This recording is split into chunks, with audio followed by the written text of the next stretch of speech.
11वीं सदी का भारत, खास करके 180 के आसपास का दशक, हमें एक अजीबोगरीब तस्वीर दिखाता है, जहां एक तरफ खुशहाली थी तो दूसरी तरफ तबाही। यह वो समय था जब चोल साम्राज्य अपने शिखर पर था, कला और संस्कृति चरम पर थी। लेकिन यही वो दौर था जब महमूद गजनवी ने भारत पर आक्रमण किए। चोल वंश, जो दक्षिण भारत के बड़े हिस्से पर राज करता था, इस समय अपनी पूरी शानो शौकत से राज कर रहा था। राजा राजा प्रथम और राजेंद्र प्रथम ने चोल साम्राज्य को बहुत फैलाया। उनकी सेना और नौसेना का दबदबा दक्षिण पूर्व एशिया तक था। इसी समय में तंजावुर का बृहदेश्वर मंदिर जैसे भव्य मंदिरों का निर्माण हुआ। महमूद गजनवी ने उत्तर भारत पर कई बार आक्रमण किए और भारी तबाही मचाई। 11वीं सदी हमें यह याद दिलाती है कि तरक्की और बर्बादी एक साथ चल सकते हैं। चोल वंश, जिसकी जड़ें शुरुआती ईसवी सदी से जुड़ी हैं, 9वीं शताब्दी में उभर कर सामने आया। आज के तमिलनाडु से शुरू होकर चोल राजाओं ने एक के बाद एक कई राज्यों को जीता। 9वीं शताब्दी के मध्य में विजयालय चोल ने तंजावुर पर कब्जा करके इस विस्तार की नींव रखी। आदित्य प्रथम और परांतक प्रथम जैसे शासकों ने कई युद्ध जीतकर चोल साम्राज्य को और बड़ा बनाया।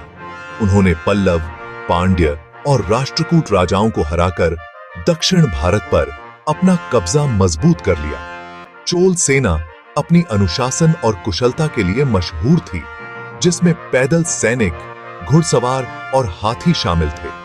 अपनी सैन्य उपलब्धियों के अलावा चोल राजा अपने कुशल प्रशासन और कलाओं के संरक्षण के लिए भी जाने जाते थे। चोलों का उदय दक्षिण भारतीय इतिहास का स्वर्णिम युग था, जो राजनीतिक स्थिरता, आर्थिक समृद्धि और सांस्कृतिक उत्थान का प्रतीक था। चोल साम्राज्य की सबसे बड़ी ताकत थी उनकी नौसेना। चोलों ने एक ऐसी शक्तिशाली नौसेना बनाई जिससे उन्होंने समुद्री व्यापार मार्गों पर अपना नियंत्रण स्थापित कर लिया और बंगाल की खाड़ी में अपनी धाक जमा ली। राजा राजा प्रथम और उनके उत्तराधिकारी राजेंद्र प्रथम के नेतृत्व में चोल नौसेना ने विदेशों में साम्राज्य का विस्तार करने में महत्वपूर्ण भूमिका निभाई। राजा राजा प्रथम ने उत्तरी श्रीलंका के अनुराधापुरा राज्य पर विजय प्राप्त की और मालदीव को अपने अधीन कर लिया। राजेंद्र प्रथम ने अपने पिता की विरासत को आगे बढ़ाते हुए दक्षिण पूर्व एशिया में नौसैनिक अभियान चलाए और श्री विजय साम्राज्य के कुछ हिस्सों पर विजय प्राप्त की। इन नौसैनिक विजयों ने बहुमूल्य व्यापार मार्गों को सुरक्षित किया, जिससे अपार धन की प्राप्ति हुई और चोल संस्कृति का प्रसार हुआ। चोल नौसेना ने साम्राज्य को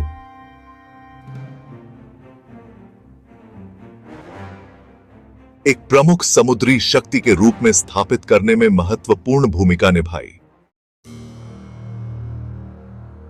चोल काल में मंदिर स्थापत्य कला का अद्भुत विकास हुआ। तंजावुर में राजा राजा प्रथम द्वारा निर्मित बृहदेश्वर मंदिर चोल मंदिर स्थापत्य कला का एक अद्भुत उदाहरण है।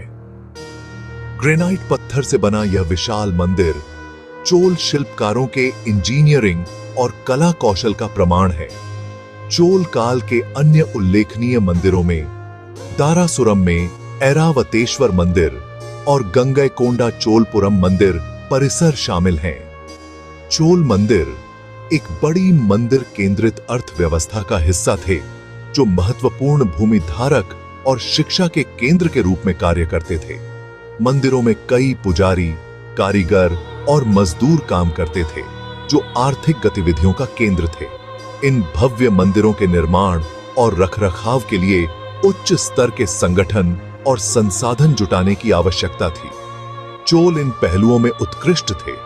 उन्होंने एक ऐसी प्रणाली बनाई जिसने मंदिर स्थापत्य कला के विकास का समर्थन किया।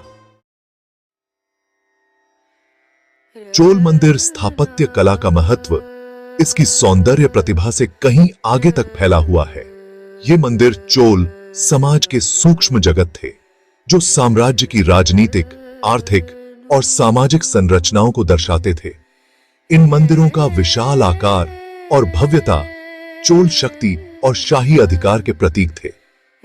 जटिल नक्काशी और मूर्तियां हिंदू पौराणिक कथाओं और रोजमर्रा की जिंदगी को दर्शाती हैं। ये मूर्तियां उपदेशात्मक और सजावटी उद्देश्यों की पूर्ति करती थीं। इन मंदिरों के निर्माण ने रोजगार के अवसर पैदा किए। मंदिर व्यापार और वाणिज्य के केंद्र थे, जो तीर्थयात्रियों और व्यापारियों को आकर्षित करते थे। मंदिरों ने सांस्कृतिक एकता की भावना को बढ़ावा दिया।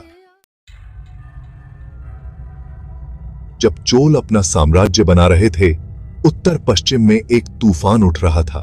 आज के अफगानिस्तान का एक तुर्क शासक महमूद गजनवी भारतीय उपमहाद्वीप में एक दुर्जय शक्ति के रूप में उभरा।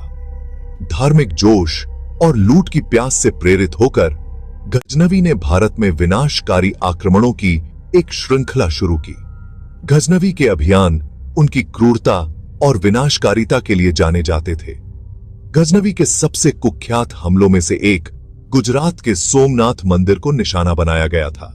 ईसा 25 ईस्वी में गजनवी की सेना ने मंदिर को बर्खास्त कर दिया, इसके विशाल खजाने को लूट लिया और इसके पवित्र शिवलिंग को नष्ट कर दिया। सोमनाथ मंदिर के विनाश ने पूरे भारत में सदमे की लहरें भेज दी, जिससे भारतीय राज्यों की भेद्यता उजागर हुई। गजनवी ने अपने कार्यों को एक पवित्र युद्ध के रूप में उचित ठहराया, जिसका उद्देश्य स्थानीय आबादी को इस्लाम में परिवर्तित करना और मूर्ति पूजक प्रथाओं को नष्ट करना था। गजनवी के छापों का भारतीय उपमहाद्वीप पर गहरा और बहुआयामी प्रभाव पड़ा। तत्काल परिणाम विनाशकारी थे, जिसके परिणाम स्वरूप व्यापक मृत्यु, विनाश और विशाल धन की लूट हुई। इन छापों के मनोवैज्ञानिक प्रभाव ने आबादी में भय और भेद्यता की भावना पैदा कर दी। आर्थिक परिणाम भी उतने ही गंभीर थे। भारतीय राज्यों के खजाने खाली हो गए और व्यापार बाधित हो गया। तत्काल विनाश से परे गजनवी के आक्रमणों के महत्वपूर्ण दीर्घकालिक परिणाम हुए। उन्होंने भारतीय राज्यों की सैन्य कमजोरियों और एक आम दुश्मन के खिलाफ एकजुट होने में उनकी अक्षमता को उजागर किया। एक केंद्रीकृत प्राधिकरण की कमी ने उन्हें गजनवी जैसे आक्रमणकारियों के लिए आसान लक्ष्य बना दिया।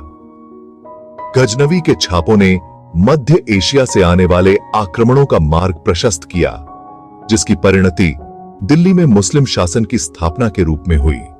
उत्तर भारत में इस्लाम के आगमन का क्षेत्र के धार्मिक, सांस्कृतिक और राजनीतिक परिदृश्य पर गहरा प्रभाव पड़ा। भारत के भीतर आंतरिक संघर्षों और विभाजनों ने गजनवी की सफलता को सुविधाजनक बनाने में महत्वपूर्ण भूमिका निभाई। भारतीय उपमहाद्वीप स्वतंत्र राज्यों का एक समूह था, प्रत्येक शक्ति और प्रभाव के लिए होड़ में था। ये राज्य अक्सर एक दूसरे के साथ संघर्ष में लगे रहते थे, जिससे बाहरी खतरों का विरोध करने की उनकी सामूहिक क्षमता कमजोर हो जाती थी। भारतीय शासकों में एकता की कमी, वंशवादी प्रतिद्वंद्विता, क्षेत्रीय विवादों और आर्थिक प्रतिस्पर्धा के कारण थी। इस आंतरिक फूट के विनाशकारी परिणाम हुए जब गजनवी घटनास्थल पर दिखाई दिया। निरंतर युद्ध से कमजोर और समन्वय की कमी वाले भारतीय राज्य गजनवी की सेना का सामना करने के लिए तैयार नहीं थे। एक एकीकृत प्रतिक्रिया की कमी ने गजनवी को दंड से मुक्ति के साथ लूटपाट करने की अनुमति दी, जिससे भारतीय राज्यों को और कमजोर कर दिया गया। भारत में 11वीं शताब्दी इतिहास की जटिलताओं का प्रमाण है। यह बिल्कुल विपरीत परिस्थितियों का युग था, जहां उल्लेखनीय उपलब्धियां विनाशकारी असफलताओं के साथ साथ रहीं। चोल अपनी शक्ति के चरम पर पहुंच गए, एक ऐसा साम्राज्य बनाया जिसने दक्षिण पूर्व एशिया में अपना प्रभाव बढ़ाया।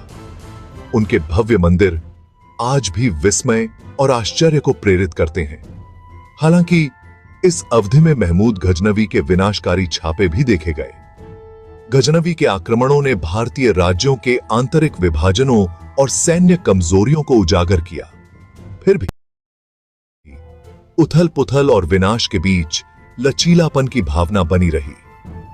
इस युग की घटनाओं ने सकारात्मक और नकारात्मक दोनों ने भारतीय इतिहास के पाठ्यक्रम को आकार दिया, एक ऐसी विरासत को पीछे छोड़ते हुए जो आज भी उपमहाद्वीप को प्रभावित करती है।